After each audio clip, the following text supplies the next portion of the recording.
Hello everyone. In today's video, I will show you how to crop an image in Canva.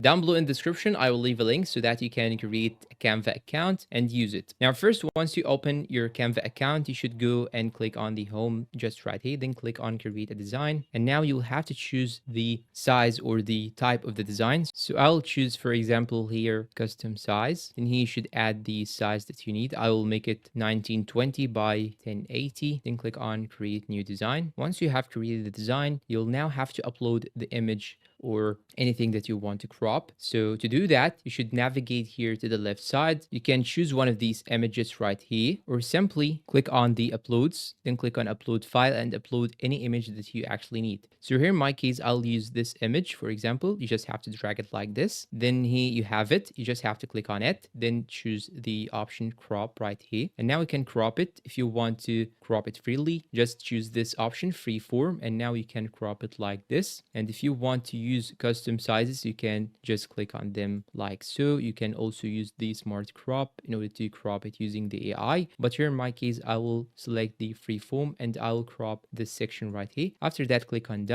And here you are, you have your photo cropped. And that's pretty much it. Please support us with like, subscribe to the channel, hit that bell icon to get all the new videos. Thanks for watching and goodbye.